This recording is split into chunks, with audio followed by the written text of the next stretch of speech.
जब सुने के होई भोजपुरी गाना, बस बजे के चाही गाना।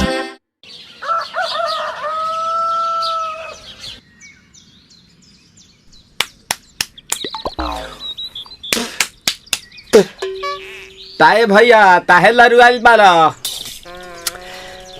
का कहीं रे मने नहीं लागत। मन में ता हो दिल बा ओकरा से मिलला बड़ी दिन हो गइल बा। ते तला थे हो ओकरे से ओ तला थे ते तला थे थाप थाप बतावन ना मल दे आ था बुद्ध दैनी ये दो बात तो ही का हमारे भी दो दाल बा मिलवा दे मिलाऊ ना आवा थू ना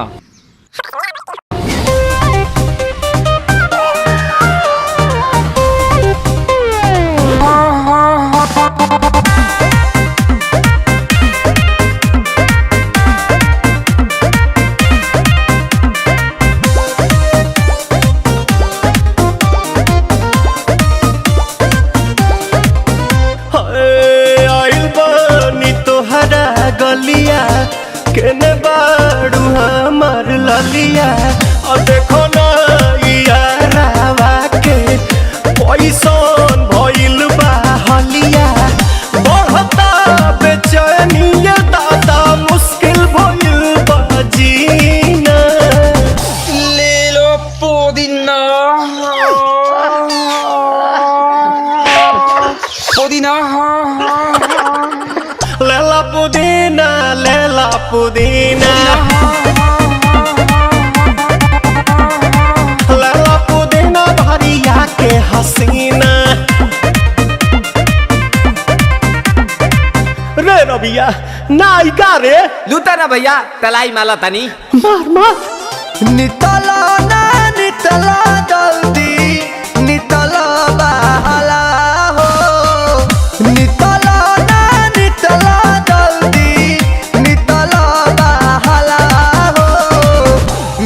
थाती आइल तोहर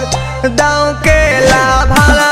हो मिले थाती आइल तोहर साथी तो अब ता तली सोचा तानी बार हम बाबा झट देखता रही तो सनमवा से हमारा मिला न मायरा ना तो हम दे देम यही जे परनमा हो बेची बेची गावतानी गंगा मायरा। 1 मिनट भाभी, आती हूँ।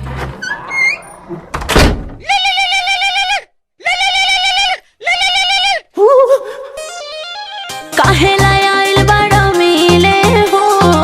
भीतर से मान हमर हिले हो काहे लायल बड़ा मिले हो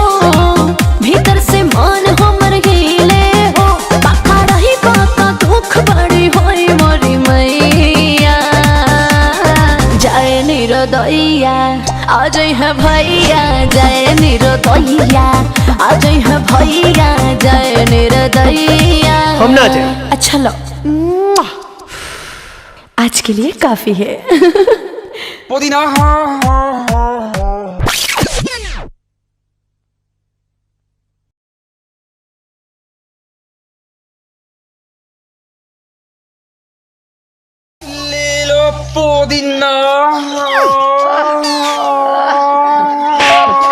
ले लो पुदीना लेला पुदीना